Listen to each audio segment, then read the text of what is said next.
직장 내 폭력의 종류. 그럼 직장 내에서 발생하는 폭력의 종류로는 어떤 것들이 있을까요?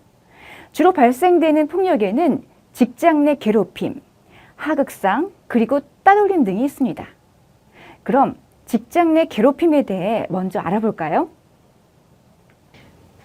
혹시 여러분은 직장 생활을 하면서 가장 힘들었던 점이 무엇인가요? 이렇게 질문을 하면 많은 직장인들이 직장 상사나 동료들과의 인간관계에 문제가 생겼을 때라고 답변하는데요.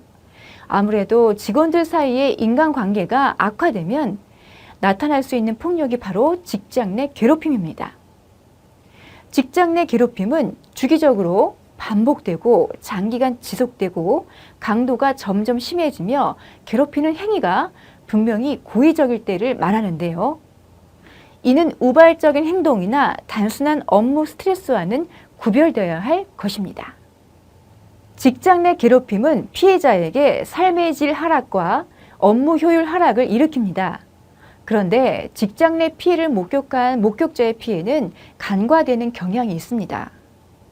영국에서 진행된 한 연구 결과에서는 직장 내 괴롭힘을 목격한 직원 중 98%가 그로 인해 스트레스를 받았으며 20%는 이 때문에 결국 직장을 옮겼다고 합니다. 그러면 구체적으로 어떤 행동을 직장 내 괴롭힘이라고 할 수 있을까요? 직장 내 괴롭힘은 크게 언어폭력과 비언어폭력으로 나눌 수 있는데요. 먼저 언어폭력 유형에 대해 살펴볼까요? 한 포털에서 조사한 바에 따르면 직장 내 언어폭력의 유형은 비꼬는 말, 인격 모독, 자존심 상하게 하는 호칭, 공개석상에서 과한 호통, 욕설, 협박성 발언, 성희롱적 발언, 신체 결함, 희화화 등이 있는데요. 언어폭력을 당한 적이 있는 사람 중 68%가 비꼬는 말을 경험했고 65%가 인격 모독을 들었다고 답했습니다. 또한 공개석상에서 과한 호통을 들은 경우는 37.4%, 협박성 발언을 들은 경우도 21.8%에 달했습니다. 비언어폭력은 크게 신체적 폭력과 교묘한 행동으로 구분할 수 있습니다. 신체적 폭력의 유형은 주로 손이나 주먹으로 등, 어깨를 맞은 경우가 가장 흔한 유형인 것으로 조사되었고 꼬집힌 경우가 뒤를 이었습니다.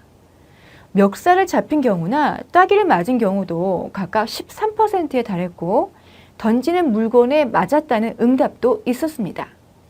교묘한 행동은 회의 참석, 업무 요청, 정보 제공 등에서 제외해서 소외감을 느끼게 하는 유형이 있었습니다. 이와 같은 직장 내 괴롭힘을 견디다 못해 가해자를 신고하고 퇴사하게 된 대기업 직원이 있다고 해서 얘기를 들어봤습니다. 처음에는 길들이기라고 생각했어요. 멍청하다는 기본이고 수개월간 언어폭력이 지속돼서 어렵게 하지 말아달라고 부탁했더니 이 개기네 하시더라고요. 전체 회식 자리에선 상사로부터 머리를 수차례 맞기도 했어요. 병원에 가보니 전치 3주 진단이 나왔고 상사는 신고만 해봐 나 뒤끝 있다며 협박했어요.